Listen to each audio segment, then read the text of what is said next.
बनू शकतो हे तर शिकायला पाहिजे आपल्याला. याचं तर श्रद्धान बसायला पाहिजे आपल्याला. आपला व्यवहार आज मी मुनी सुद्धा बनू शकत नाही असं आहे. जसं काय तरी शास्त्र सांगतो का विचारलं तर काय म्हणतो रे नाही. उलटा कॉन्फिडन्स किती आहे, उलटा म्हणायचा नाही, करू शकत नाही. तोच आत्मविश्वास आहे आपल्याला परमात्मा बनण्यासंबंधी. नाही मी नाही बनवू शकत, मी नाही रत्नत्रय धारण करू शकत, मी नाही त्या ठिकाणी सम्यक दर्शन, सम्यक ज्ञान, सम्यक चारित्र रूप रत्नत्रयाला प्राप्त करू शकत, मोक्ष मार्गी होऊ शकत नाही. धर्म माझं काम नाही, बरोबर आहे. आपल्याला वाटतंय का धर्म माझं काम आहे, माझं कार्य आहे, मला सुद्धा धर्म जमू शकतो असा विश्वास असतो का?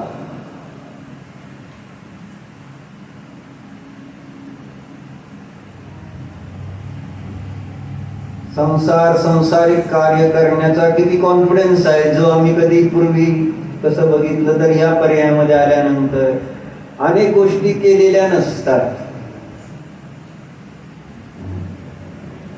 काय निशा लग्न पहिल्यांदाच केलंय दुसऱ्यांदा तर या जन्मात विचार मग जमल का मला असा कधी शंका, संसार जमेल का म्हणून कधी शंका घेतली का? कुणाला आदर्श बनवलं दादाला, त्यांना जमलंय मला काय नाही झालं. प्रत्येक जणांनी कॉन्फिडन्स कोणाला घेऊन काय बघून जे काम आपण पहिल्यांदा केलेलं जरी नसलं तरी सुद्धा ते काम करताना दुकान नवीन चालू केलं की नाही प्रफुल्ल, मग शंका घेऊन केलं काय? आणि शंका आली तरी शंकेला एका बाजूला ठेवलं का नाही? आपल्याला करावं लागेल, करायचंय काहीतरी वेगळं करायचंय आपल्याला, काय पप्पाचं करायचं नाही का? बरोबर आहे ना? पप्पाच्या पापाचा उदय का पुण्याचा उदय असं प्रश्न आहे. बात काय दोघ जण बसला असता, पप्पा निवांत झाले असते, मम्मी निवांत झाली असते, नसते. पण नाही ना, त्यांचं तर पाप पुण्याचा उदय पाहिजे का नको तसं व्हायला? आणि तुझ्या पण वर्तमानामध्ये हीच अवस्था अशी.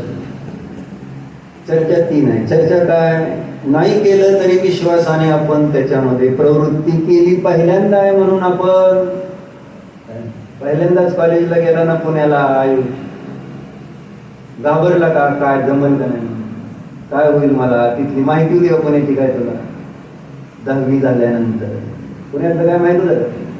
मग मम्मीला पप्पाला कोणाला घेऊन गेला तिथं? राहा माझ्याबरोबर, जरा मला तिथलं दाखवायचं नाही नेलं तर. एवढ्या मोठ्या शहरामध्ये कुठले लोक, कुठले रस्ते, हरवला बिरवला काय झालं तर भीती वाटली का? पण होते ना आदर्श.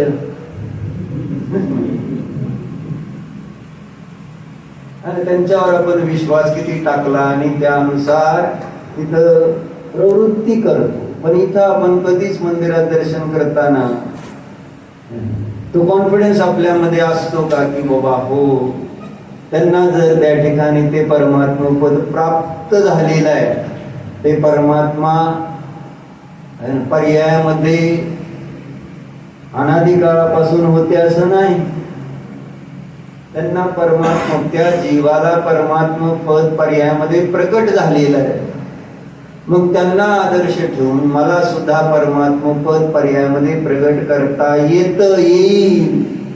येऊ शकतं असा आत्मविश्वास ठेवून आपण परमात्मा बनण्याच्या दृष्टिकोनातून धर्म मार्गामध्ये किती प्रवृत्ती करत असतो. काय म्हणून कुठंतरी मनाला स्पर्श तर होतो का की हे करायचंय, त्याच्यासाठी एक कुठलं तरी एम पाहिजे का नको,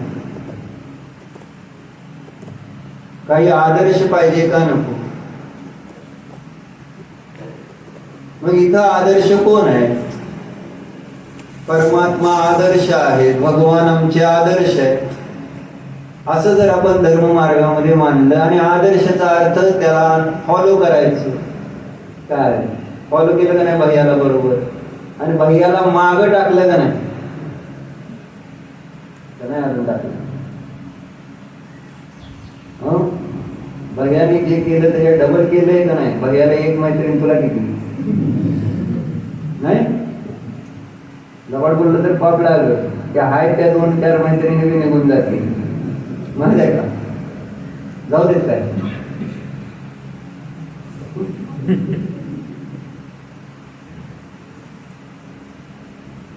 त्यापेक्षा आपण जास्त हे व्यवहारात आपली तिथं कॉम्पिटिशन चाललेली आहे सगळ्या क्षेत्रात. कुठं त्या ठिकाणी शर्यत नाही आहे. सगळ्या क्षेत्रात स्त्री असो, पुरुष असो, बालक असो, तरुण असो, वृद्ध असो, कॉम्पिटिशन सगळीकडे करतो. आपल्यापेक्षा मोठा असते, त्यांच्यापेक्षा मोठं बनण्याची भावना. भगवंतांपेक्षा मोठं बनण्याची कधी भावना झाली? भगवानच बनायची भावना नाही तर भगवंतांपेक्षा मोठं बनायचा विषयच कुठे.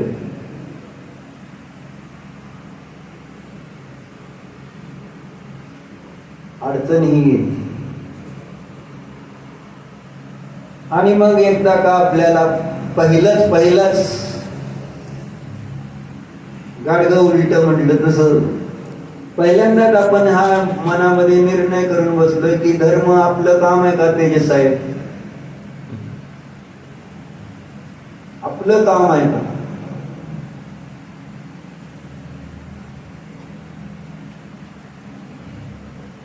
धर्म आपल्याला जमू शकतो का,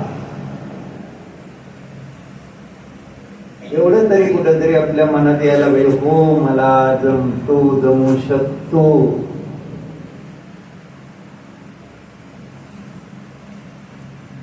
तर मग पुढं आपल्याला पण संधी आहे, चान्स आहे परमात्मा बनण्याचा.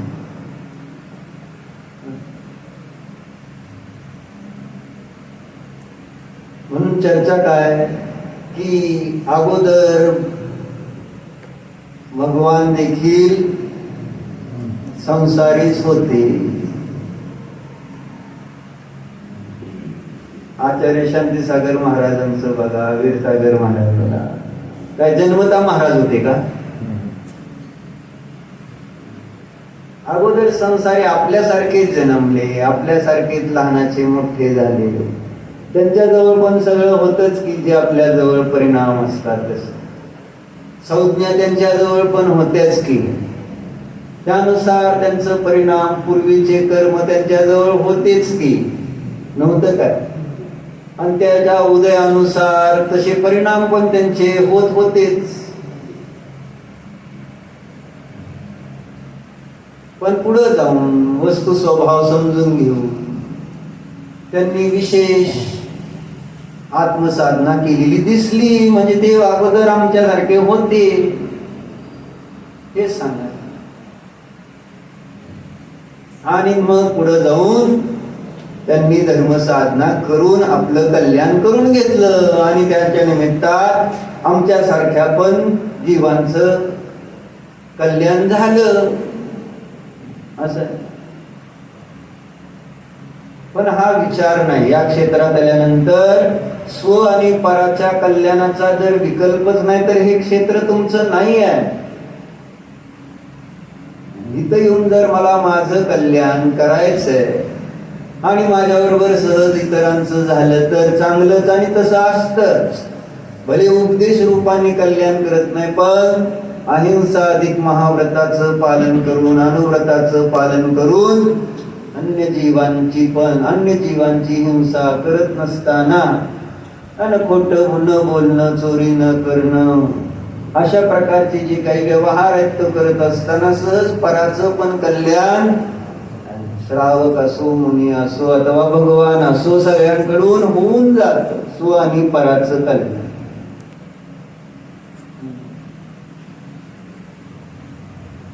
तसा श्लोक आला ना पद्मनंदी पंचमशतीकेमध्ये, जेव्हा 24 तीर्थंकरांची स्तुती करताना आदिनाथ भगवान आणि आदित्यनाथ भगवंतांची स्तुती केली पद्मनंदी आचार्यांनी. त्यामध्ये आदिनाथ भगवंतांची स्तुती करताना काय म्हटले बघा,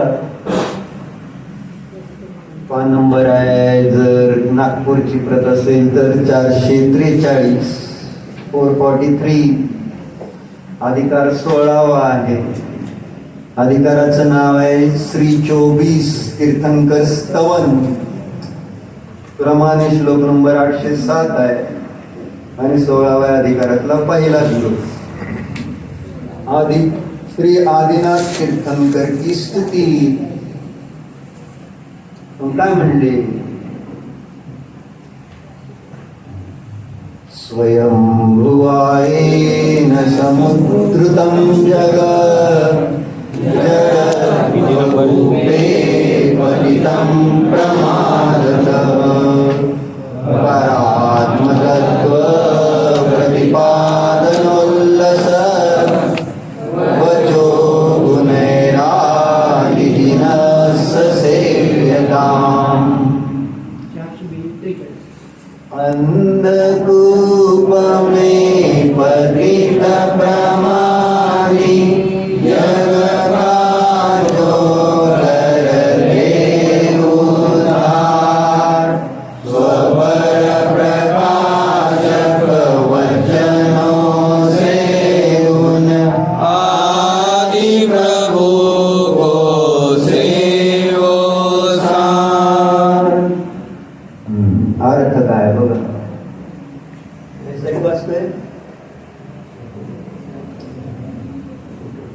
स्व आणि पराच्या कल्याणाच्या हेतूने धर्म करा. आणि हा जर आपल्या डोक्यात विषय नसेल तर हे करणं काही कार्यकामाचं नाही आहे. जे दर्शन, पूजन, स्वाध्याय, काय संयम कशासाठी करायचं, माझ्या कल्याणासाठी हे काम करायचंय. मी सांगितलं म्हणून नव्हे,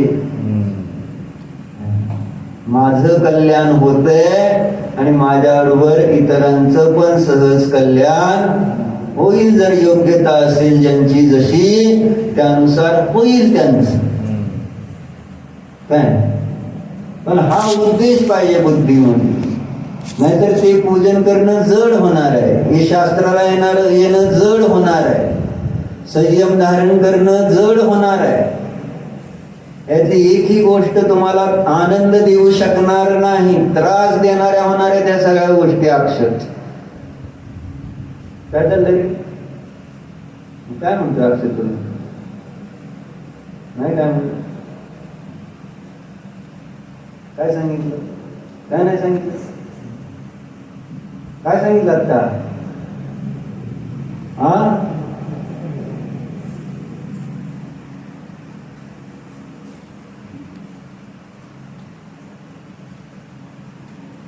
काय सांगितलं स्वयं,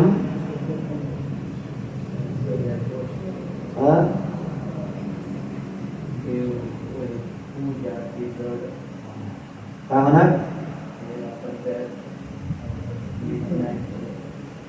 नीट म्हणजे काय, मन लावून म्हणजे काय,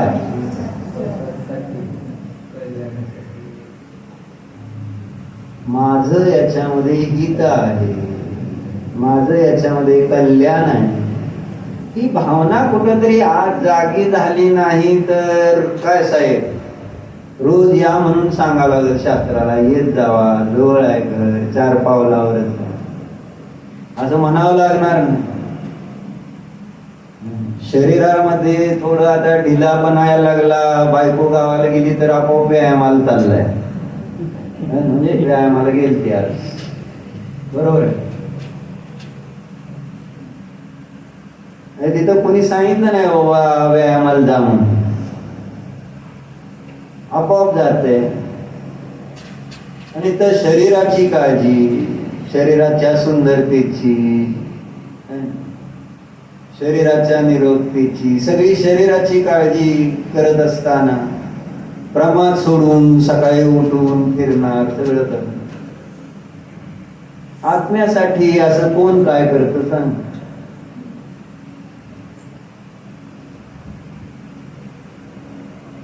म्हणून म्हणतो की बाबा हे नक्की करा, शरीर आणि जीव पैकी मी कोण आहे. याच्यासाठी शास्त्राला यायचं, सम्यक ज्ञानासाठी शास्त्राला यायचं.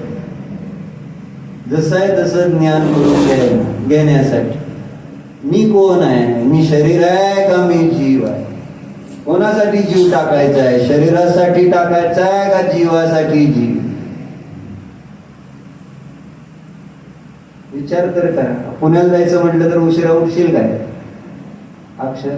आणि शास्त्राला यायचं म्हटल्यानंतर किती वाजता येत? हा, वेळेवर येता येत नाही. मनाने आलाय का पप्पाने उठवल्यामुळे आलाय? हा, आणि पुण्याला जाताना मनाने उठतो का पप्पाने उठवल्यावर अरे जायचंय बरं का तुला पुण्याला, उठ हा, माझा उठतो कसं असत. म्हणून म्हणलं आपण कोण आहे याचं श्रद्धान पक्क करा. हे ऐकायलाच मिळत नाही, ऐकण्याचे भावच बनत नाही. हे असं परत सगळं मिळत नाही. आज सांगणारे आहे, ऐकायला मिळते. तर निर्णय करून श्रद्धान दृढ करावं की बाबा मी शरीर नाहीच, मी तर जाणणारा जीव आहे, या शरीरापासून भिन्न आहे.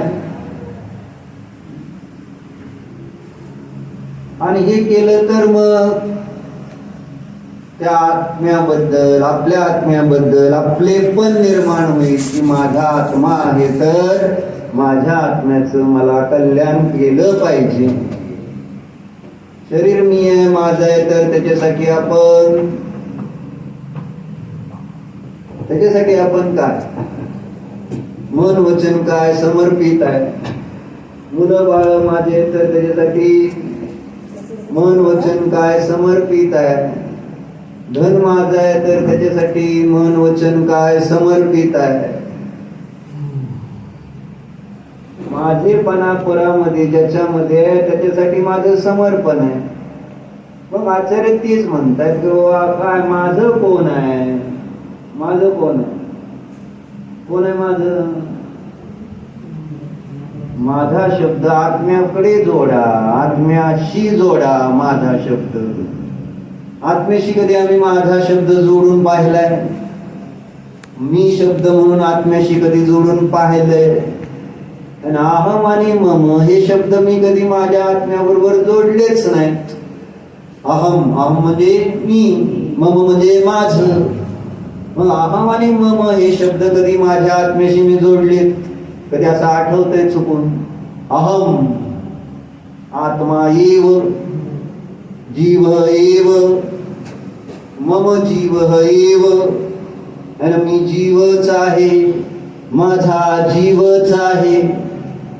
असं कुठं कधी आपण मी आणि माझं या जीवाला म्हटलंय आणि मानलंय काय?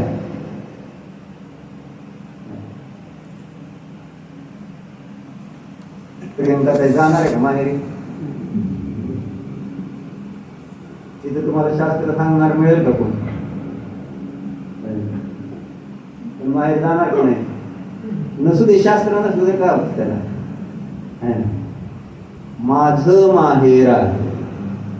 आणि मग नको का आम्हाला जायला उन्हाळ्या सुट्टीत? तिथं कसं भाव आहे, माझं आहे, माझं घर, माझे पप्पा, माझी मम्मी, माझा मुलगा, सगळं माझं आहे, माझं मसवड. पण माझा आत्मा म्हणून काय येतंय काय असं, माझं शास्त्र बुडतंय, नको जायलाच नको काय असं ते परत आहेच की तुम्ही कुठे चालताय असं कॉन्फिडन्स चालताय कुठे चालताय तुम्ही काय नाही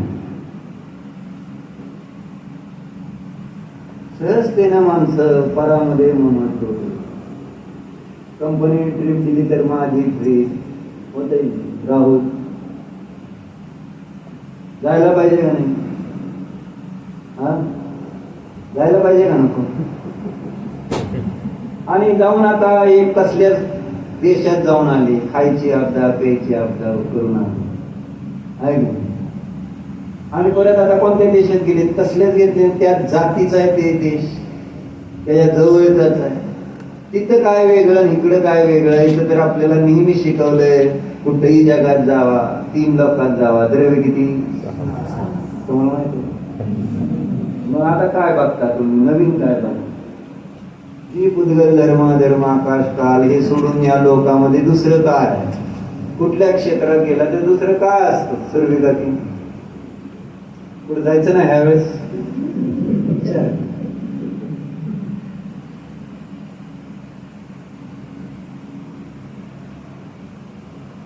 विचार तर करावा लागेल ना उन्हाळा आहे म्हटल्यावर माणूस कुठे जायचं म्हणताय गोवा समुद्र किनारी जाऊ वाटतं गोव्याला कुठेतरी काश्मीरला बरेच जण काश्मीरला जायचे लेह लडाख काश्मीर अशा ठिकाणी जायचं गरम होते तर गार ठिकाणी जाऊ असं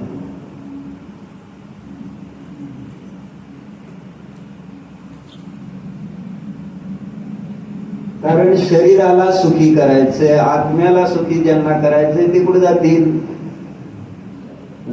शास्त्राला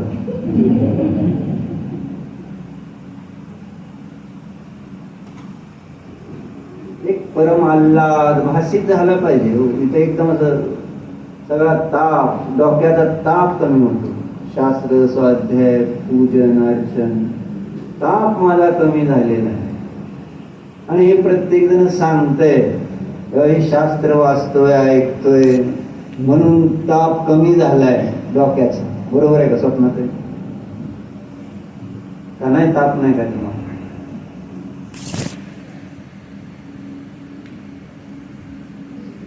असं आहे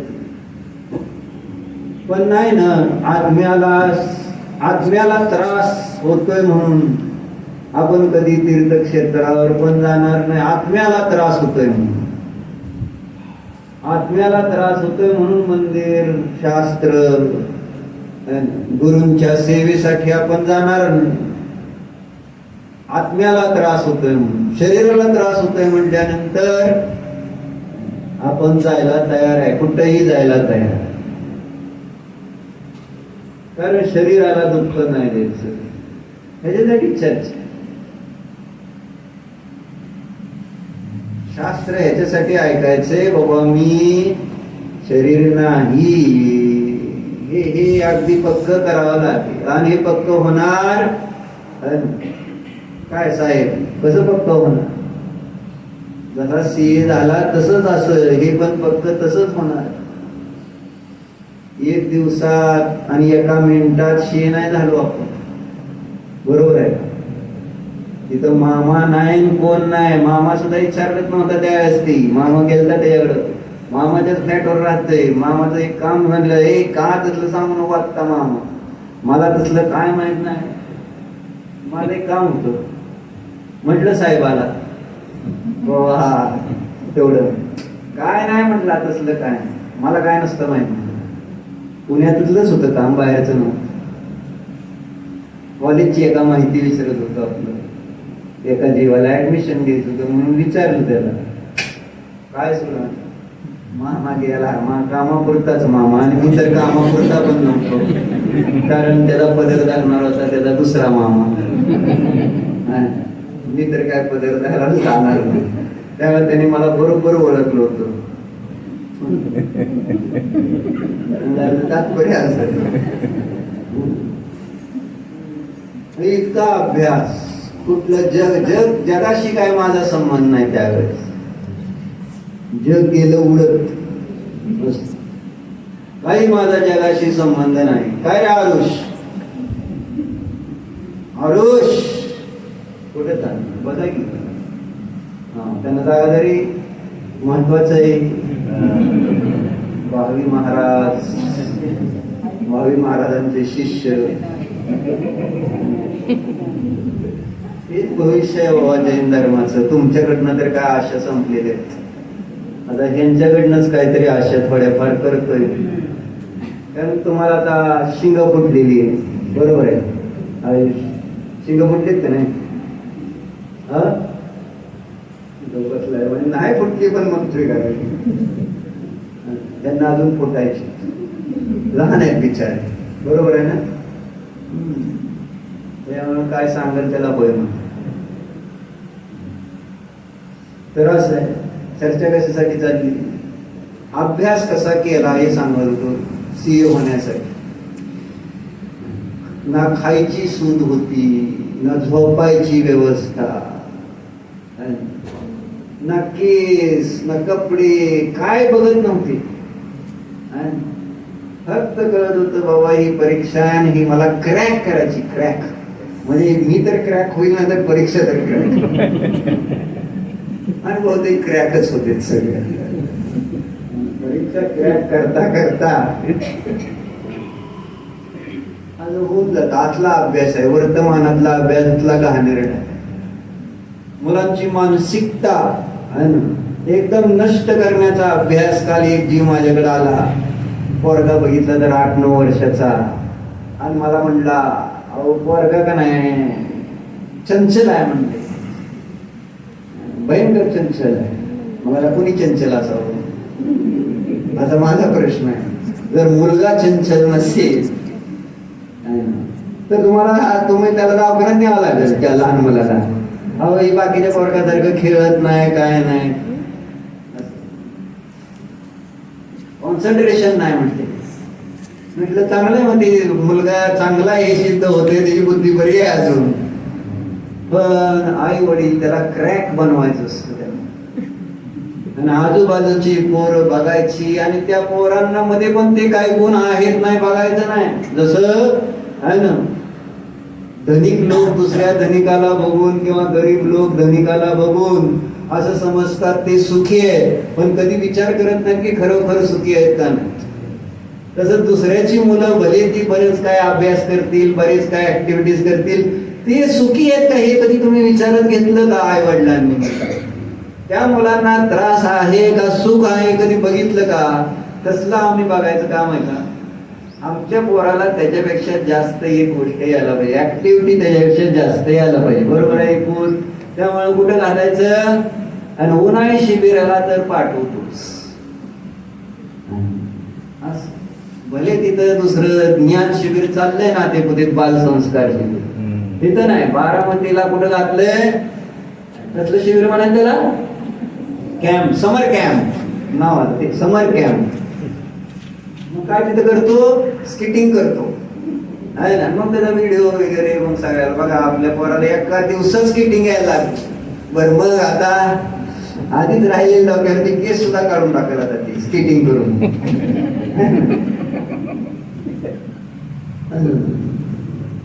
हॉर्स रायडिंग करतो पोरगा, स्विमिंग करतो, असू द्या, त्याच्याबद्दल चर्चा नाही. पण विचार काय की माझा पोरगा असा झाला पाहिजे असा. अरे तुम्ही त्याला लहानपणीच मोठं का करताय? आपल्या लहानपणी प्रतिभा तुम्ही कधी निशांतला जबरदस्ती केली का? मला माहित नाही, आता निशांतला विचारतो. जाऊ ना, निशांत शांत होता का चंचल होता लहानपणी ते सांगा. जाऊ, शांत होता? साधना का केलंय सर? तर तुम्हाला काय माहित, तुम्ही दुकानात. आईला माहित असणार घरात पोरं कोण शांत आहे कोण गोंधळ झालं. निशांत शांत झाला नाही बोलणार तर पंचायत झाली वडिलांसमोर आम्ही पण शांतच असायचो, तुम्हाला माहित तुमचं सांगतो. तिथे एकदम असं गप, पूर्वी असंच सिस्टीम होती. वडील म्हटलं तर अजिबात हालचाल सुद्धा नाही, अटेन्शन एकदम. तिथं तोंडावरती रेष हलणार नाही. आणि आई समोर मात्र धिंगाणा सगळा. असं एक स्वाभाविक होत ना, असं असतं ज्यात. पण अर्ली मॅच्युरिटी, आणि कुठल्याही गोष्टीत अर्ली मॅच्युरिटी जेव्हा येईल कुठलीही, तर ते त्याचं भविष्य सुरक्षित नाही. म्हणून नॅचरल जे जे ज्या वयानुसार नॅचरल जे जीवन आहे त्यानुसार ते जगू द्या, जगले पाहिजे. आम्ही म्हटलं ना, आम्ही मोठे झालो म्हणून आमच्या अपेक्षा तशा झालेल्या आहेत. तुम्ही मोठे आहात, तुमच्यासारखं ती आत्ता नसतं होत, पण तसं नाही. अडचण नाही.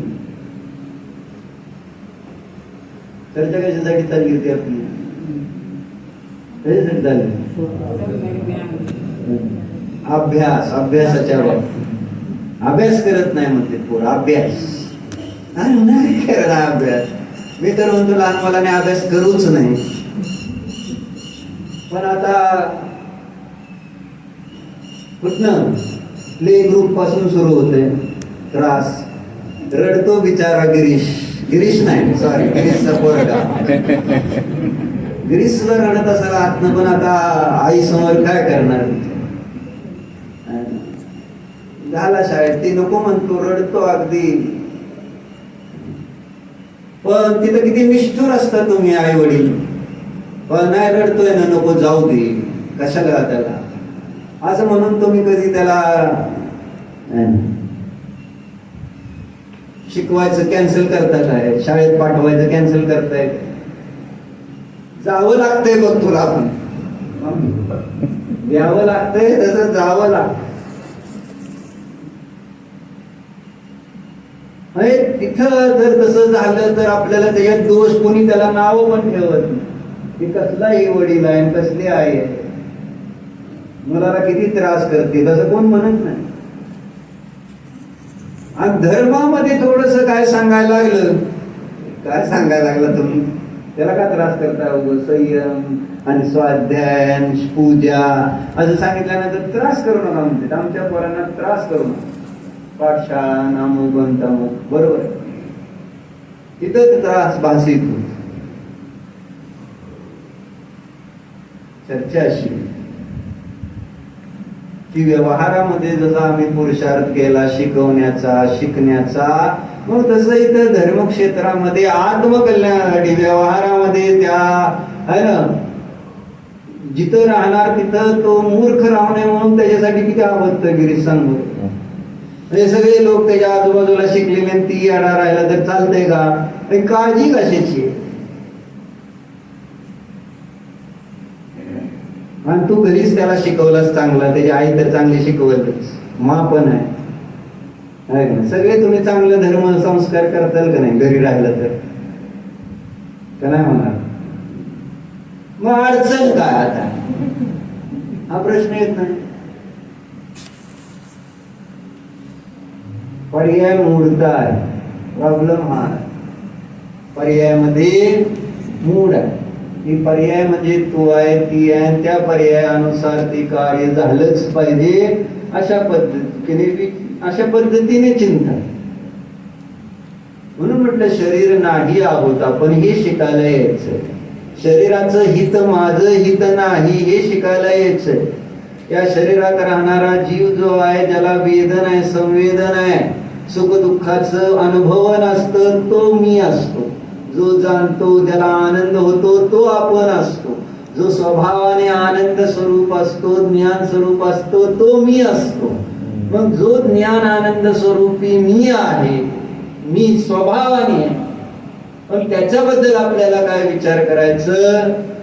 कारण भासित होत, त्याचं हित करायचं कारण काय भासित होत नाही. की असा ज्ञान आनंद स्वभावी असताना पर्यायामध्ये आणि इतका दुःखी का, अज्ञानी का, असा विचार मला कधी येत नाही. या सिद्ध स्वभावी जीवाला असलं संसारातलं दुःख, तहान भूक आदी गरमी सर्दीचं का का का एवढं दुःख भोगावं लागतं. म्हणून देवदर्शन नीट करावं, की त्या दर्शनामुळे आपल्याला हे समजायला पाहिजे की नेमकं काय काम असतं देवदर्शनाचं. पण देवदर्शन पण आपण एकदम त्याच्यात पण शून्य असतो, शून्य देवदर्शन. काय करतोय देवदर्शन म्हणजे ह्याच्यात आपण कधी विचार करायलाच तयार नाही. कशासाठी? म्हणून म्हटलं ना, ते आदर्श म्हणून मी कधीच देवाचं दर्शन घेतलेलं नाही. घेतलं, he is my role model. Marathi English मध्ये रोल मॉडेल म्हणत ना, काय म्हणायचं? रोल मॉडेल म्हणजे आदर्शच. समोर जो दिसतो तो आणि त्याच्यासारखं आपल्याला बनायचं असतं तो. Is God my role model? प्रश्न विचारा स्वतःला. काय देव माझं रोल मॉडेल आहेत का? अक्षर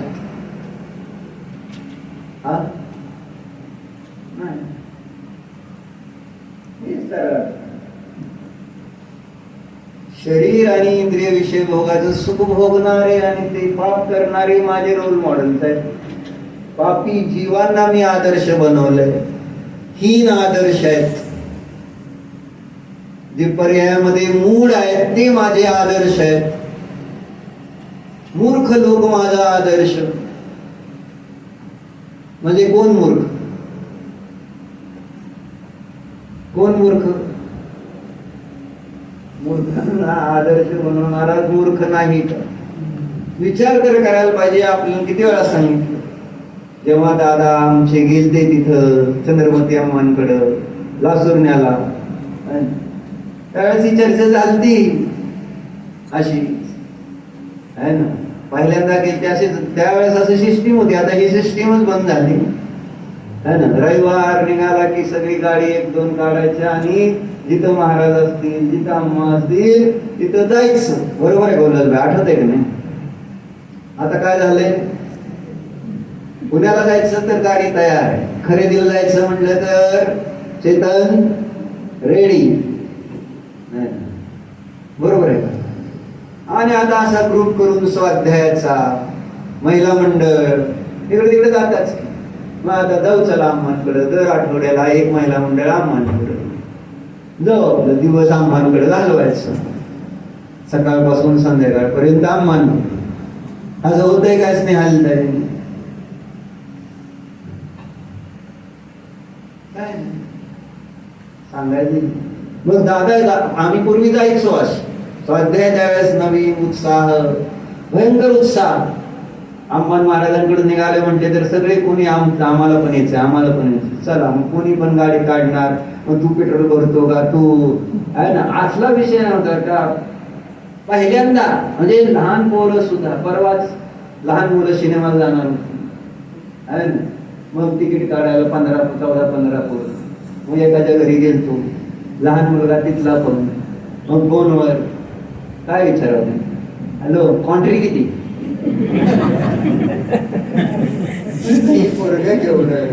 आणि विचारतंय काय, सगळीकडे कॉन्ट्री. इतक्या लहान वयात कॉन्ट्री करायला लागली त्यांना. म्हणजे कंट्री केल्यानंतर असंच म्हणा, कॉन्ट्री कंट्री घेतल्या असं विचार हेच. व्यापाऱ्यांच्या बरोबर राहणारी मुलं व्यापारीच बरोबर एवढ्या लहान वयात एवढं कळतं कसं, आम्हाला प्रश्न होता. काय प्रश्न आहे? मला वाटलं बोटवर कर.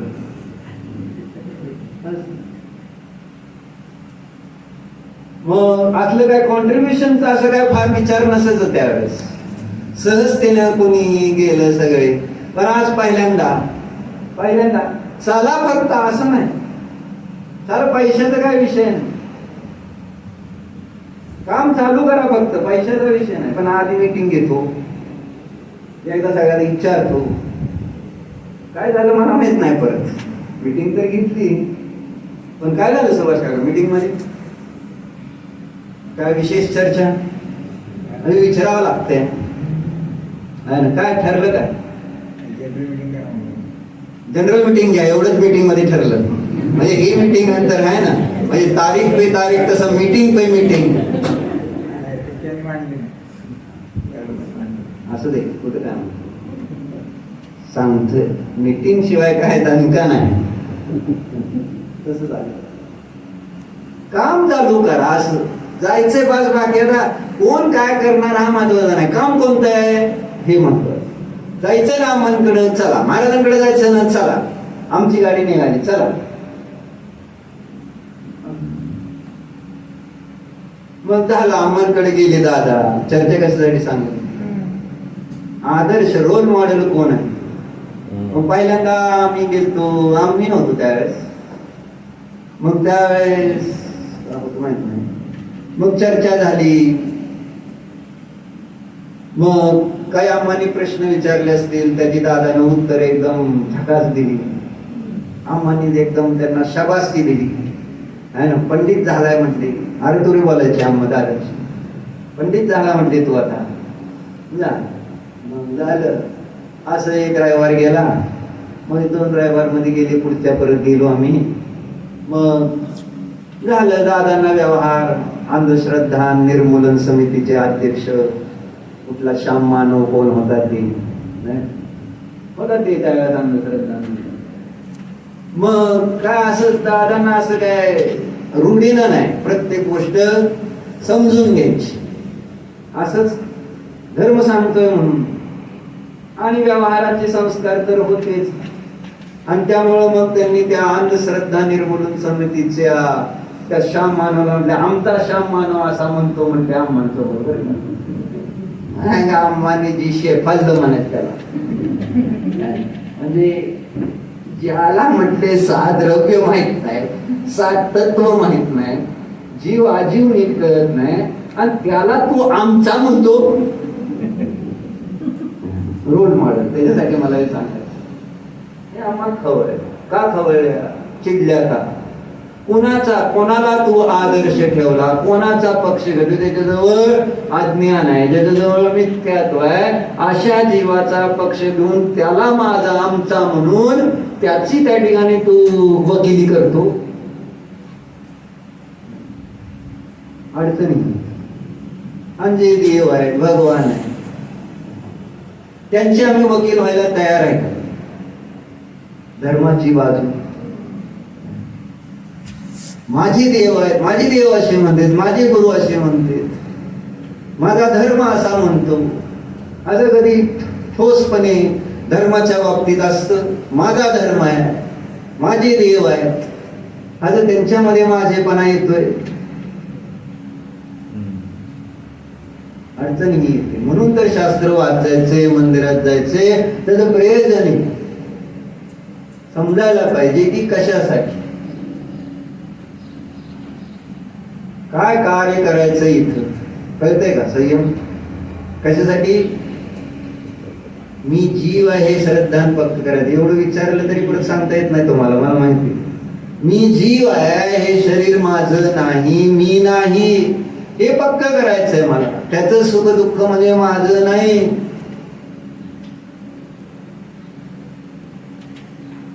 हे पक्क झालं तरच आपलं हित आहे. शरीर सुटून जाताना सुद्धा मग आपल्याला त्रास होणार नाही, कारण पुढे जीव राहणार आहे आपल्याला. आपल्याजवळ आपण धर्म ठेवलेला असेल तर आपल्याला आकुलता होणार नाही. जीव आहे, जीव मरत नाही, जीवाला कसलं दुःख नाही. हे जर आतमध्ये आपल्या जीवासंबंधी आपल्याला एक कॉन्फिडन्स असते तर आपल्याला मग कोणती पर्याय. बाहेर आपण काल पाहिलं, पण वज्रपात जरी झाला, 3 लोक त्याच्यामुळे विचलित झाला तरी सम्यक दृष्टी वैविध होत नाही. लक्षात बळ कशाचं आहे? तत्वाचं. जीव आहे आणि जीवाला काही होत नाही. काही होऊ दे जगात, भूकंप होऊ दे नाही तर काय होऊ दे, भीती नाही आहे सम्यक दृष्टीला सांगितलं. कारण त्याचं श्रद्धान पक्क आहे. आणि त्या श्रद्धानाच्या निमित्तात म्हटलं ना, त्याचं तर कल्याण होतंय आणि पराचं. म्हणून इथं ते श्लोक तर पूर्ण करू आपण. काय दिलं? हे भव्य जीवो प्रमाद के वशीभूत होकर अज्ञान रूपी कुएं में पड़े हुए जगत को जिन स्वयंभू अपने आप दीक्षित आदि होने वाले श्री आदिनाथ भगवान ने स्वपर का स्वरूप कहने वाले अपने वचन रूपी मनोहर गुणों से बाहर निकाला, ऐसे श्री आदिनाथ भगवान की हमें सेवा करनी चाहिए, अर्थात उपासना करनी चाहिए। भावार्थ है बघा, जिस प्रकार कुएं में गिरे हुए किसी प्रमादी मनुष्य को कोई उत्तम पुरुष रस्सी आदि के द्वारा बाहर निकाले, काय झालं? दोन गोष्टी सांगितल्या त्यांनी, है ना? दोन गोष्टी सांगितल्या अज्ञानी जीवाच्या संबंध, काय? प्रमाद आणि पतित, प्रमादाने पतित। हे दारू पिलाय आणि मग चालताना तुम्हाला विहीर आहे, आड आहे, काय कळलं नाही, दम पडते, प्रमाद से पती। चाललाय जंगलात, नाही रात्री गडबड वेळवर पुढचं काय आहे बघत नाही, काय नाही, पडला तिथं जंगलात एखाद्या विहीर, प्रमाद से पतित। आम्ही सगळे प्रमादाने पतित आहोत। आता तिथं दिलं ना शब्द, जडत्व कूपे पतितम प्रमादतः, बुद्धी जड झाली, अशा त्या प्रमादाने या संसारामध्ये पडलेलो आम्ही, असं स्वतःला बघा। आणि असं ते उदाहरण देते, जिस प्रकार कुएं में गिरे हुए किसी प्रमादी मनुष्य को कोई उत्तम पुरुष रस्सी आदि के द्वारा बाहर निकाले, आणि पडलाय, आता कोण आहे काय नाही, आवाज देतोय काय, कोण जवळ आसपास नाही, काय अवस्था त्यावेळेस, ती अवस्था आहे संसारी जीवाची, भयानक अवस्था, कसलीच सुरक्षितता नाही, त्या विहिरीत पडलाय, आजूबाजूला कोण नाही, आवाज देतोय, ओरडतोय, काय अवस्था असेल। आणि अशा वेळेस कोणीतरी एक सज्जन माणूस तिकडून आलाय आणि त्यांनी काय आवाज ऐकला आणि दोर सोडला, काय होईल? काय ही दोर आपल्यासाठी सोडला गेलेला आहे। आता या पंचम काळामध्ये सुद्धा पडलेलो आपण त्या अंधकूपामध्ये, आणि दोर आलाय, एक जीव, सज्जन जीव आपल्याला बाहेर काढण्यासाठी दोर सोडतोय, है ना?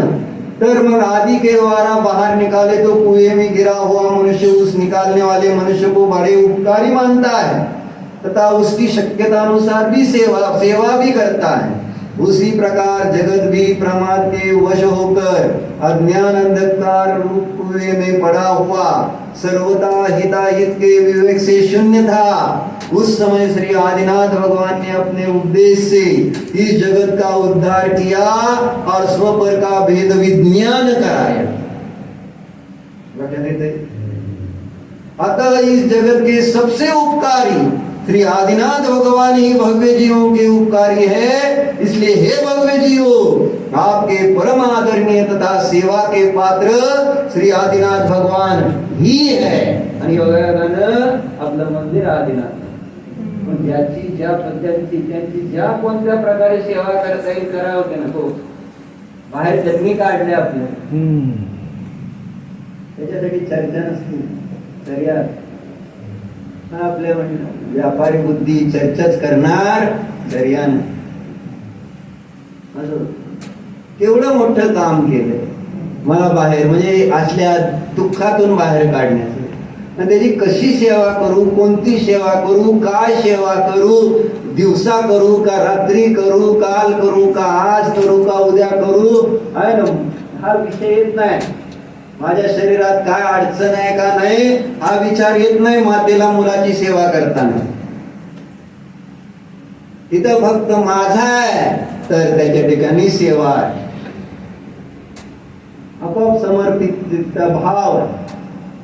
तसं आपले पण आल्याशिवाय ही चर्चा म्हटलं व्यर्थ आहे।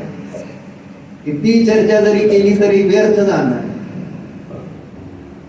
पंडितजींनी सांगितलं, दगडावर उत्तम बी पेरलं तरी आणि भले त्याच्या ठिकाणी उत्तम खत पाणी जरी टाकलं तर ते दगडावर ते उत्तम बी येणार नाही, फळ येणार नाही। आणि आम्ही दगड नाही आहोत,